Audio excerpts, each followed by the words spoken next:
കോഴിക്കോട് ജില്ലയിലെ ചിക്കൻ വ്യാപാരികൾ സമരത്തിലേക്ക്. കടകളിലെ കോഴിമാലിന്യ നീക്കം പ്രതിസന്ധിയിലാണെന്ന് ചൂണ്ടിക്കാണിച്ചാണ് പ്രതിഷേധത്തിനൊരുങ്ങുന്നത്. ജില്ലാ ഭരണകൂടം ഇടപെടണമെന്നാണ് വ്യാപാരികൾ പറയുന്നത്. നിലവിൽ ഇപ്പോൾ ഈ പെരുന്നാൾ അടുപ്പിച്ചിട്ട് കോഴി വേസ്റ്റ് ഒരു കടയിൽ നിന്ന് നീക്കം ചെയ്തിട്ടില്ല.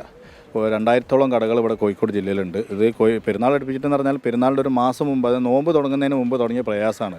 ഒരു കടയിൽ നിന്നും, അതായത് ഇപ്പോൾ 3 ദിവസം 4 ദിവസം കൂടുമ്പോഴാണ് വേസ്റ്റ് വണ്ടി വരുന്നത്. ഒരു വണ്ടിക്ക് 60 ഷോപ്പുകൾ എടുക്കാനുണ്ടാവും. അപ്പോൾ ഒരു വണ്ടി 3 ദിവസം 4 ദിവസം കൂടി വരുമ്പോൾ 10 ദിവസം കൊണ്ട് എന്തായി പോവാണ്, 10 കടയിൽ കയറുമ്പോഴത്തേന് വണ്ടി ഫുള്ളായി പോകും. അപ്പോൾ വീണ്ടും 2 ദിവസം കഴിയുമ്പോൾ 5 ദിവസം 6 ദിവസം ഗ്യാപ്പ് ഇട്ടിട്ടാണ് ഒരു വണ്ടി വേസ്റ്റ് വണ്ടി വന്ന് പോകുന്നത്. അപ്പോൾ ഭയങ്കര പ്രയാസത്തിലാണ്. ഇപ്പോൾ ഈ പെരുന്നാൾ കൂടി കഴിഞ്ഞോട് കൂടിയിട്ട് 100ഓളം കടകൾ ഇപ്പോൾ കോഴിക്കോട് കോർപ്പറേഷനടുത്ത് പൂട്ടിക്കെടുക്കുക. പഞ്ചായത്തുകൾ നിരവധി കടകൾ പൂട്ടിക്കെടുക്കുകയാണ്. കാരണം ആർക്കും ധൈര്യപ്പെട്ടിട്ട് കോഴി കച്ചവടം ചെയ്യാൻ കഴിയാത്തൊരവസ്ഥയാണ് ഇപ്പോൾ നിലവിൽ നടന്നുകൊണ്ടിരിക്കുന്നത്. കോഴിക്കോട് നിന്ന് രാഹുൽ സുരേഷ് ചേരുന്നു. രാഹുൽ, പറയൂ വിശദാംശങ്ങൾ. SKN കോഴിക്കോട് താമരശ്ശേരിയിലുള്ള ഫ്രഷ് കട്ട് എന്ന അറവ് മാലിന്യ സംസ്കരണ കേന്ദ്രവുമായാണ് ഈ ചിക്കൻ കട വ്യാപാരികൾ കരാറിൽ ഒപ്പുവെച്ചിരിക്കുന്നത്. എന്നാൽ ഈ സംസ്കരണ കേന്ദ്രത്തിന്റെ ലൈസൻസ് ഇതിനോടകം തന്നെ കഴിഞ്ഞിട്ടുണ്ട്. ഗ്രാമപഞ്ചായത്ത് ലൈസൻസ് പുതുക്കി നൽകിയിട്ടില്ല. അതാണ് നിലവിൽ ഈ കോഴിമാലിന്യം ശേഖരിക്കാൻ അവർ തയ്യാറാകാത്തതിന്റെ പ്രധാനപ്പെട്ട കാരണം. ഒരു മാസത്തിലധികമായി കടകളിൽ നിന്നും കൃത്യമായി വേസ്റ്റ് ഇവർ ശേഖരിക്കുന്നില്ല എന്നാണ് വ്യാപാരികളുടെ പ്രധാനപ്പെട്ട ആവശ്യം.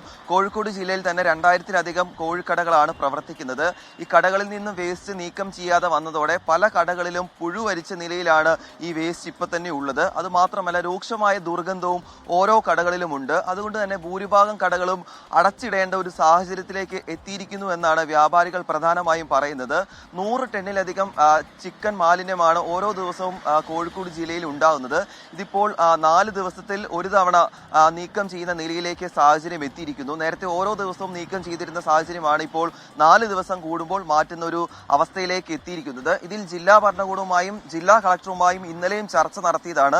പക്ഷേ ജില്ലാ കളക്ടർ പറയുന്നത് ഇപ്പോൾ കൂടുതൽ പ്ലാന്റുകൾക്ക് അനുമതി നൽകാൻ സർക്കാരിന്റെ അനുമതി ഇല്ല, അംഗീകാരമില്ല എന്നാണ് പറയുന്നത്. അങ്ങനെ വരികയാണെങ്കിൽ സമരത്തിലേക്ക് തന്നെ നീങ്ങാനാണ് വ്യാപാരികളുടെ തീരുമാനം. ഇവർ പറയുന്ന പ്രധാനപ്പെട്ട ആവശ്യം കൂടുതൽ പ്ലാന്റുകൾക്ക് അനുമതി നൽകുക, അതുകൂടാതെ തന്നെ മറ്റ് ജില്ലയിൽ പ്രവർത്തിക്കുന്ന അറവ് മാലിന്യ സംസ്കരണ കേന്ദ്രങ്ങൾക്ക് ഇവിടെ എത്തിക്കൊണ്ട് മാലിന്യം ശേഖരിക്കാൻ കൂടി അവസരം നൽകുക, അനുമതി നൽകുക എന്നതാണ് പറയുന്നത്. അല്ലാതെ ഈ പ്രശ്നം പരിഹരിക്കില്ല എന്ന് പറയുന്നു. പ്രശ്നം പരിഹരിച്ചില്ലെങ്കിൽ ഉടൻ തന്നെ സമരം ആരംഭിക്കാനാണ് വ്യാപാരികളുടെ തീരുമാനം. Okay, thank you Rahul Suresh.